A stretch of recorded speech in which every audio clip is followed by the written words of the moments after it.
Hi everyone. The point of view of this course is to provide some details about important episodes in the history of mathematics. It's not our purpose to try and cover the subject broadly or comprehensively. However, I think it's important that you have some idea about the broad strokes of the entire history of mathematics, and for that reason I've assigned a reading from Math Through the Ages that covers exactly that in about 60 pages. Now, this reading is important enough to me that I've decided to give a quiz on it. So the quiz will occur next week.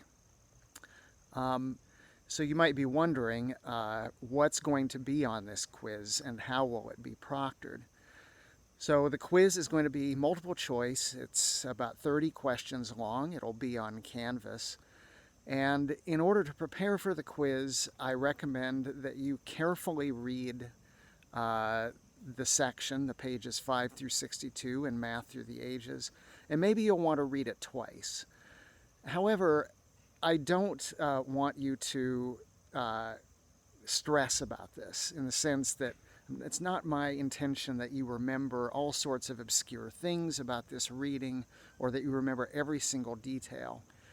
I think just a careful but not strenuous approach to this reading will serve you just fine for the quiz.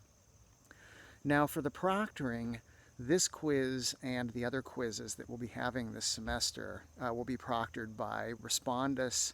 You'll be using Respondus Lockdown Browser and Respondus Monitor. In this week's materials, you'll find information about Respondus. I want you to read that carefully. Also, there's a practice quiz in this week's material where you'll just take like a one-question quiz where you actually use this proctoring material. So I definitely want you to read the Respondus material and take the Respondus quiz. That will make next week's quiz a lot less stressful.